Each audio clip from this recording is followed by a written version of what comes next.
नमस्कार। जीडीपी के इस नई कड़ी में, नए साल की नई कड़ी में मैं नितिन कुलकर्णी आप सभी का हार्दिक स्वागत करता हूं। 2021 को हम नया भारत बनाने की सोच रहे हैं। 2020 ने हमको बहुत कुछ सिखाया है।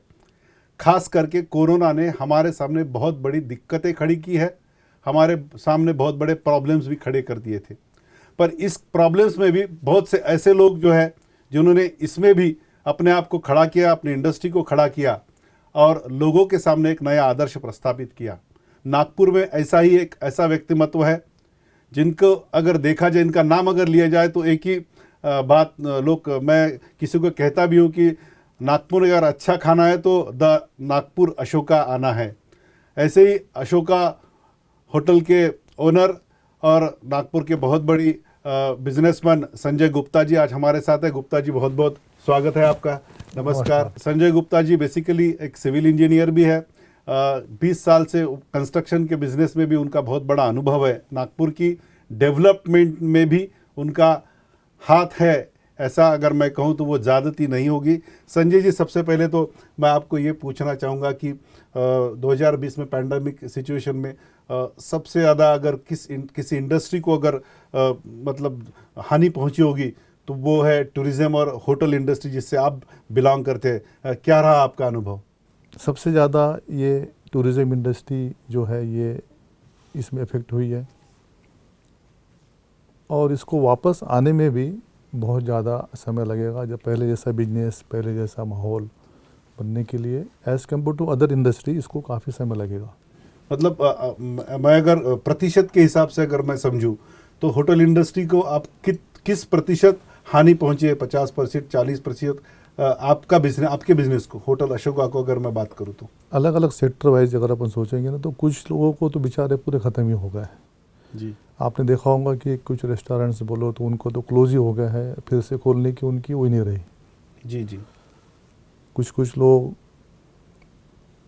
ऑलमोस्ट 50% यानी समझ लीजिए कि 3 साल 4 साल पीछे आ चुके हैं। मतलब होटल इंडस्ट्री में काम करने वाले जो लोग हैं, जो आपके यहाँ आपके साथ काम करने वाले जो लोग हैं, उनकी नौकरियों पर भी गाज आई है। तो आप जो खास करके अशोका में आपने जो आपके यहाँ काम करते थे उनके साथ उनके ऊपर आपने कुछ मतलब जिसको सैलरी डिडक्शन या सब कहते हैं, तो आपने कैसा ऐसा ये किया है? नहीं, हमने तो लॉकडाउन के समय हमारे जितने स्टाफ बाहर रहते थे उन लोगों को सबको होटल में ला के रखा। ऑलमोस्ट 50% स्टाफ तो होटल में कंटिन्यू रहा। उनको पूरा लॉकडाउन के समय पूरा 100% सैलरी दी हम। जी, वेरी गुड। होटल खुलने के बाद हम लोगों ने फिर 70% कुछ लोगों को किया, लेकिन जो लो लेवल पे है, सब ड्राइवर हैं, हमारे सिक्योरिटी गार्ड्स वगैरह हैं, उनकी सैलरी 100% ही रखा है। अभी न्यू नॉर्मल का दौर चल रहा है, मतलब लोग वर्चुअली एक दूसरे को मिल रहे हैं, एक दूसरे से बात कर रहे हैं। तो वर्चुअली लोग होटल में तो नहीं आ पाएंगे। होटल में अगर आपको अगर बिजनेस चाहिए तो वर्चुअली आने से रहे लोग। तो अभी फुटफॉल बढ़ा है आपका?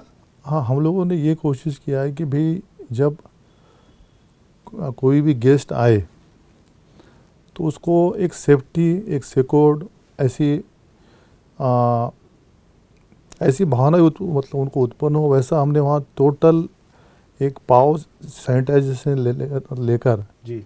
हैंड से लेकर जो गवर्नमेंट ने एसओपी बनाई वो तो है, उसके अलावा हमारे यहाँ करीब हर 3-3 घंटे में अलग अलग केमिकल से फॉगिंग होता है, स्प्रेइंग होता है। उसके बाद में एसी में हम लोगों ने ओजोन लगाया हुआ है। जी जी।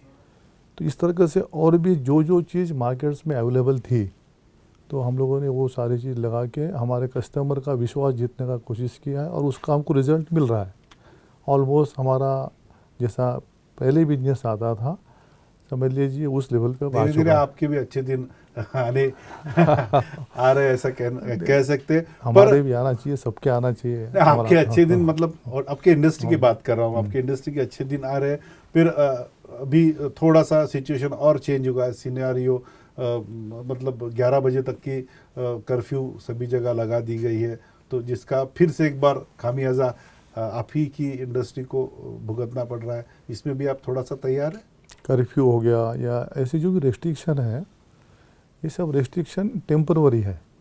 जी कुछ ऐसे बातों पे ख्याल लाना चाहूँगा जो लोग सक्षम है इस चीज़ को पूरा करने के लिए, कि अभी ये छोटे रेस्ट्रिक्शन पे फोकस करने के बजाय अभी जो नागपुर अपना लास्ट कई सालों से कोई बड़ा टूरिज़्म प्रोजेक्ट यहाँ पर नहीं आया है, जी जी तो उसको लाने के लिए जो कोशिश होना चाहिए और एक वर्ल्ड क्लास प्रोजेक्ट नागपुर में बनना चाहिए। मैं उसी पे आने वाला था। मैं खासकर दर्शकों को भी बात बताना चाहूँगा कि संजय गुप्ता जी टूरिज़्म में भी खासकर अपना एक उनका एक अलग पहचान उनकी है टूरिज़्म में। महाराष्ट्र गवर्नमेंट ने उनको बार बार बुलाया भी है उनका एक्सपर्टीज़ लेने के लिए। नागपुर के इर्द गिर्द जो है टूरिज़्म को बहुत ज़्यादा स्कोप है, जिसको हम वाइल्ड लाइफ भी नागपुर का बहुत अच्छा है। तो आप टूरिज़्म का प्रोस्पेक्टस कैसा देख रहे हैं? टूरिज़्म एक अपने आप में उसमें एक ताकत है, एक सुगंध है जी कि जो ऑलमोस्ट डायरेक्टली डायरेक्टली 65 इंडस्ट्रीज़ को सपोर्ट करता है। अच्छा। और लोकल लोगों को सबसे ज़्यादा रोज़गार जो इस इंडस्ट्री में ही मिल रहा है। पॉसिबल ही मिलता है। जी जी जैसा आपने भी अनुभव किया हो, कहीं अगर आप घूमने गए हैं तो उस प्लेस की जो सुकून और उस जो आपके स्मृति पटल में फिक्स हो जाता है। जी जी तो ऐसा कोई भी अगर उद्योगपति कहीं इन्वेस्ट करने की इच्छा रखता है और वो अगर उस एरिया में कभी घूमने गया हो, टूरिज़्म का उसने आनंद लिया हो, तो बाकी तो सारी चीज़ें कंपेयर करता ही है कि भाई वहाँ का एटमॉस्फेयर कैसा है, वहाँ पर गवर्नमेंट क्या फैसिलिटी दे रही, वहाँ की लैंड वैल्यू क्या है, वहाँ इलेक्ट्रिसिटी सप्लाई बरोबर है नहीं है। जी जी बाकी वो जैसा नागपुर अपना देश के सेंटर में है, जी जी तो सारी चीज़ें लगभग आजकल तो सभी देश में मिल जाती है। जो अपन महाराष्ट्र में दे रहे हैं वो चीज़ एमपी में हो सकता है कि उससे ज़्यादा मिलती है। जी जी छत्तीसगढ़ गवर्नमेंट अपना प्रमोट कर रही है, हर गवर्नमेंट अपना प्रमोट कर रही है इन्वेस्टर अट्रैक्ट करने के लिए। लेकिन अगर कोई उद्योगपति टूरिज़्म में अगर घूमने के लिए नागपुर में आया है, नागपुर के आसपास रहा है हफ्ता 10 दिन, और उसके दिल में जो जगह बन जाती है और इन्वेस्ट करने के लिए जब उसके पास दो ऑप्शन आते हैं कि भैया मैं यहाँ करूँ या यहाँ करूँ, तो उस समय में ये वेटेज अपना जो टूरिज़्म का जो उसके दिल में सुखद भावना रहती है, तो वो वेटेज वहाँ आता है काम, और वो इन्वेस्टमेंट करने के लिए यहाँ अट्रैक्ट होता है। एक बात समझ में नहीं आ रही कि इन्वेस्टर्स जो 1000 करोड़ के ऊपर वाला जो इन्वेस्टर्स है वो नागपुर की ओर अभी भी जैसे चाहिए, जैसे अपेक्षा है वैसा आकर्षित क्यों नहीं हो पा रहा है, क्यों नहीं आ पा रहा है? कनेक्टिविटी, एयर कनेक्टिविटी बहुत अच्छी है। जी जी एयर कनेक्टिविटी बोलो, रेलवे कनेक्टिविटी बोलो, यहाँ का एटमॉस्फेयर अगर आप टूरिज़्म प्लेस पूरे वर्ल्ड में भी देखेंगे, स्विट्ज़रलैंड लो, दुबई लो, चाहे रशिया लो, जी जी 7 महीने से ऊपर में सर वहाँ पर नहीं मिलता है टूरिज़्म के लिए। को बिजनेस। हाँ हाँ अपने नागपुर का हवामान ऐसा है कि 11 महीना आपको यहाँ पर टूरिज़्म बिजनेस पॉसिबल ही मिल सकता है। या अपनी जो महाराष्ट्र की जो पॉलिसी है या गवर्नमेंट जो भी ऑफ़र करती है, टूरिज़्म पॉलिसी बोलो, इंडस्ट्रियल पॉलिसी बोलो, तो जो भी इंसेंटिव ऑफ़र किया है उन्होंने वो टाइम पे इन्वेस्टर को देना चाहिए। ओके। अगर आपने टाइम पे नहीं दिया तो ये जो इन्वेस्टर मीट होती है साल में एक बार तो होती है, दिल्ली में होती है, तो ये मैसेज बहुत जल्दी फैलता है कि भी ये गवर्नमेंट ऐसा सपोर्ट करती है। एमपी में जाओ तो तुरंत सपोर्ट मिलता है, छत्तीसगढ़ में जाओ तो आप अपने लिए हार लेके खड़े रहते हैं। जी जी लेकिन अपने यहाँ जैसा कुछ चीज़ अभी देरी हो रही है, अभी कुछ लोगों को तो जीएसटी रिफंड नहीं मिला इंडस्ट्री वालों को, 3-3 साल से नहीं मिला है, ऐसा भी रिकॉर्ड है। तो ये चीज़ एक मैसेज गलत जा रहा है। प्रो इन्वेस्टर पॉलिसी की कमी हमारे गवर्नमेंट में है, ऐसा बोल सकते हैं? नहीं, पॉलिसी तो बनाया गवर्नमेंट। अब क्या होता है, अपनी गवर्नमेंट जो पॉलिसी बनाती है तो अपना जस्ट कम्पिटिटिव, अपना जो कॉम्पिटिटर कौन है, छत्तीसगढ़ और मध्य प्रदेश, आंध्र प्रदेश, ये लोग उससे अच्छी कुछ पॉलिसी ऑफर कर देते हैं इन्वेस्टर को। जी जी जैसा अगर आपने देखा होगा कुछ सालों में सर्वे अपने नागपुर के आसपास, अपने नागपुर में ताड़ोवा में, पेंच में हुआ है, लेकिन उन्होंने प्रोजेक्ट जाके बनाया एमपी में। जी क्योंकि एमपी में अगर आप देखेंगे इंडस्ट्रियल इलेक्ट्रिसिटी वो लोग दे रहे हैं, यानी कि इंडस्ट्रियल रेट में। जी जी अपने आप फुल कमर्शियल रेट में लगता है। सबसे हाईएस्ट रेट जो इलेक्ट्रिसिटी का है वो लगता है टूरिज़्म इंडस्ट्री को। तो इस बारे में उन्होंने बहुत जल्दी मतलब कुछ निर्णय लिया हुआ है, शायद अप्रैल तक लागू करने वाले हैं, ऐसा बीच में यानी GR निकला हुआ है, जल्दी लागू हो जाए। विदर्भ में जो टूरिज्म है, जैसे नागपुर और नागपुर के आसपास जैसे हमने अभी बात की, तो उसको बढ़ावा देने के लिए क्या अपेक्षा रखते हैं आप, क्या करना चाहिए? अपने नागपुर को एक तो सर भगवान का आशीर्वाद है, टाइगर कैपिटल ऑफ इंडिया है जी, सबसे अच्छे फॉरेस्ट लोकेशन है, रोड अच्छे हैं, सुविधा पूरी है। मेन अभी जो इन्वेस्टर को सर अट्रैक्ट करना चाहिए कि उसने वर्ल्ड क्लास प्रोजेक्ट बनाना चाहिए नागपुर में।